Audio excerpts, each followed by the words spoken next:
उत्तर प्रदेश के एक छोटे से गांव की यह कहानी है। इस गांव में लड़की का जन्म किसी अभिशाप से कम नहीं माना जाता। यह गांव ज्यादा बड़ा नहीं है। ज्यादातर लोग चौधरी अजमेर सिंह के भट्टे पर मजदूरी करके अपना पेट पालते हैं। उसी भट्टे पर धनवा नाम का एक आदमी भी काम करता है। उम्र लगभग 45 साल, अविवाहित और अकेला। शादी की उम्मीद उसने बहुत पहले ही छोड़ दी थी। उसे यकीन था कि वह उम्र भर कुंवारा ही रहेगा, लेकिन एक दिन गाँव का पुजारी उसके लिए एक लड़की खोज लाता है। उस लड़की का नाम है भवरी।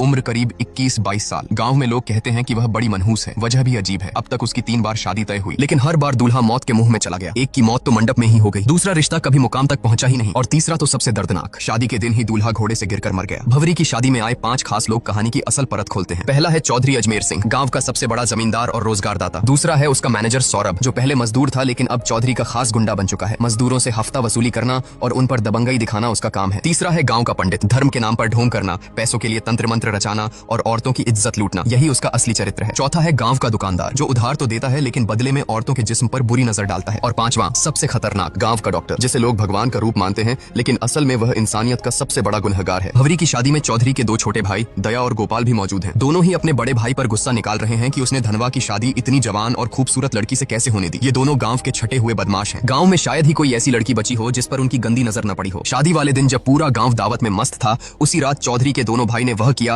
जिसकी किसी ने कल्पना भी नहीं की थी। वह गांव की एक मानसिक रूप से विक्षिप्त लड़की बसंती को बहला फुसलाकर जंगल में ले गए और दरिंदगी की सारी हदें पार कर दी। उसके बाद इस डर से कि कहीं वह किसी को सच न बता दे, उसे बेरहमी से मार डाला और लाश नदी में फेंक दी। उन्हें लगा कि यह मामला भी वैसे ही दब जाएगा जैसे पहले दबते आए हैं, लेकिन इस बार बात केवल कुकर्म तक सीमित नहीं थी, ये हत्या भी थी। गांव के लोग सन्न थे और पुलिस इंस्पेक्टर की चौधरी से पुरानी दुश्मनी भी सब जानते थे। अगले ही दिन जब चौधरी अपने भाइयों को पश्चाताप कराने मंदिर ले गया, तभी इंस्पेक्टर ने वहां धावा बोल दिया। पूरे गांव के सामने उसने चौधरी के भाइयों को पकड़ लिया और जब चौधरी बीच बचाव करने आया तो इंस्पेक्टर ने गुस्से में उसके गाल पर ऐसा थप्पड़ जड़ा कि पूरा मंदिर गूंज उठा। इंस्पेक्टर ने गरजते हुए कहा, औकात है तो करा लेना अपने भाइयों की जमानत, लेकिन इस बार कानून की पकड़ से कोई नहीं बचेगा। भले ही उसके पास सीधे सबूत न थे, मगर उसे यकीन था कि डीएनए टेस्ट सच को उजागर कर देगा। थाने पहुंचने पर दोनों भाइयों की ऐसी खातिरदारी की गई कि आखिरकार उन्होंने सब कुछ कबूल कर लिया। चौधरी ने शहर के वकील से सलाह ली, लेकिन वकील ने साफ कह दिया कि मामला बहुत पेचीदा है, जमानत मुश्किल ही नहीं नामुमकिन है। हाँ, सेटिंग की जाए तो रास्ता निकाला जा सकता है, लेकिन इसके लिए मोटी रकम चाहिए। चौधरी के पास उस वक्त पैसे नहीं थे। तभी गांव का पंडित उसकी मदद के लिए आया और बोला, चिंता मत करो चौधरी, मजदूरों की मजदूरी से पैसे काट लो। 300 मजदूर हैं, हर किसी की आधी मजदूरी रोक लो, देखते देखते रकम पूरी हो जाएगी। और हुआ भी वही, मजदूरों की आधी मजदूरी काट ली गई। मजबूरी में मजदूर काम छोड़कर भी नहीं जा सकते थे, क्योंकि आसपास दूसरा कोई भट्टा ही नहीं था। जो विरोध करता उसे धमकियां मिलती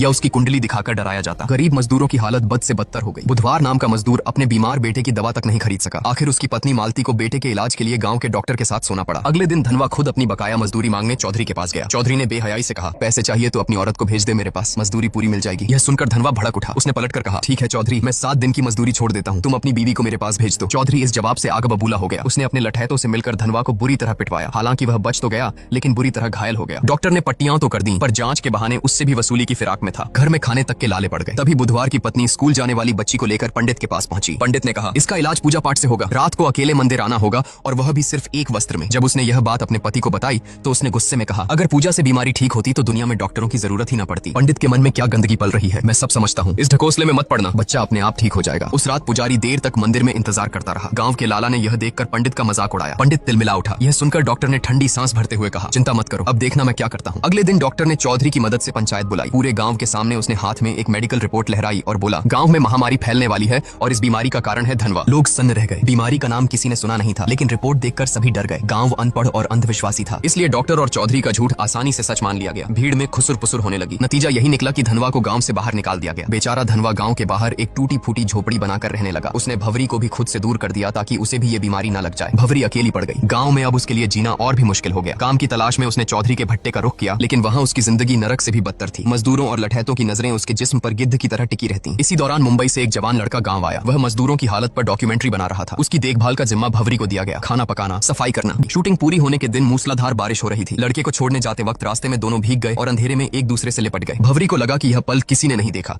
लेकिन सोरेन के आदमी ने उन्हें रंगे हाथों देख लिया। अगले ही दिन यह खबर आग की तरह गांव में फैल गई। 5 बड़े रसूखदार बौखला गए। लड़के को सबके सामने बुरी तरह पिटवाया गया और पंचायत में भवरी पर आरोप लगाया गया।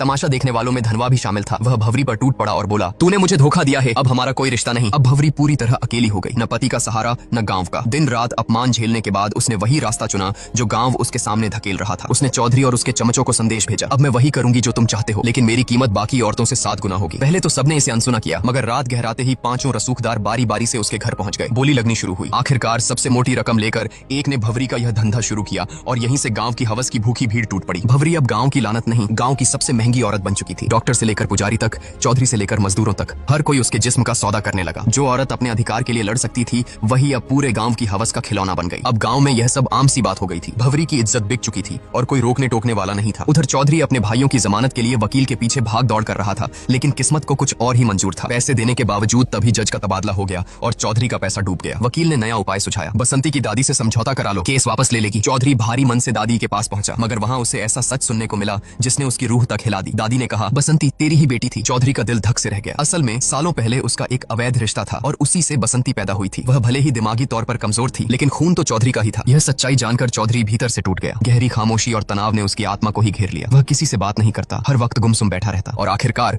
मानसिक दबाव से उसकी मौत हो गई। किसी को समझ ही नहीं आया कि चौधरी जैसे ताकतवर आदमी का अंत ऐसे कैसे हो गया। लेकिन चौधरी की मौत के बाद भी गांव की गंदगी बंद नहीं हुई। इसी बीच डॉक्टर की बेटी भी बीमार पड़ गई। गुपचुप इलाज कराने पर पता चला कि उसे एड्स हो गया है। गुस्से में डॉक्टर उसे मारता पीटता रहा और पूछता रहा कि किससे मुंह काला किया। लड़की ने बताया कि उसका अफेयर डॉक्टर के असिस्टेंट मनु से था। जब मनु की पिटाई हुई तो उसने कबूल किया कि वह भवरी के पास भी जाता था। यह नाम सुनते ही डॉक्टर का चेहरा जर्द पड़ गया। उसे याद आया कि वह भी भवरी के पास कई बार जा चुका है, यानी कि भवरी अब मौत की वजह बन चुकी थी। धीरे धीरे पूरे गांव में मौतों का सिलसिला शुरू हो गया। औरतें हों या मर्द, सबकी हालत बिगड़ने लगी। जब मीडिया तक यह खबर पहुंची कि गांव में महामारी फैल रही है, तब 100 से ज्यादा शवों की जांच की गई। रिपोर्ट सामने आई तो एड्स का पता चला। गांव में हाहाकार मच गया। अब लोग किसे दोष दें? सबकी उंगलियां धनवा की तरफ उठी, क्योंकि वही था जिसे सालों पहले एड्स की बीमारी हुई थी। गुस्साए गांव वाले उसे पीट पीट कर थाने ले गए, लेकिन जब उसका खून टेस्ट हुआ तो सच्चाई सबके सामने आई। धनवा को कभी बीमारी थी ही नहीं। असल में डॉक्टर ने पंचायत में झूठी रिपोर्ट दिखाई थी। असली बीमारी भवरी तक पहुंची थी उस मुंबई वाले लड़के से जो डॉक्यूमेंट्री शूट करने आया था। वहीं से यह जहर पूरे गांव में फैल गया। अब गांव वालों का गुस्सा फट पड़ा। सच्चाई जानकर उन्होंने डॉक्टर, लाला, पंडित और सोरेन को घेर लिया। पुलिस ने भी आंखें मूंद लीं और उस दिन पूरा गांव भेड़ियों की तरह उन पर टूट पड़ा। उन्हें इतना मारा गया कि वहीं तड़प तड़प कर उनकी मौत हो गई। उधर धनवा को जब यह पता चला कि भवरी भी उसी बीमारी की चपेट में है, तो वह उसे आखिरी बार देखने गया, लेकिन तब तक भवरी की मौत हो चुकी थी। धनवा ने भारी दिल से उसकी चिता सजाई और पूरे सम्मान के साथ अंतिम विदाई दी। यह पूरी कहानी यही बताती है कि अपने कर्मों से कोई नहीं बच सकता। जो जैसा बोता है वैसा ही काटता है। कुछ समय के लिए बुराई जीतती हुई जरूर दिखती है, लेकिन अंत में उसका अंजाम हमेशा बुरा ही होता है। और इसी कड़वे सच के साथ यह कहानी खत्म होती है।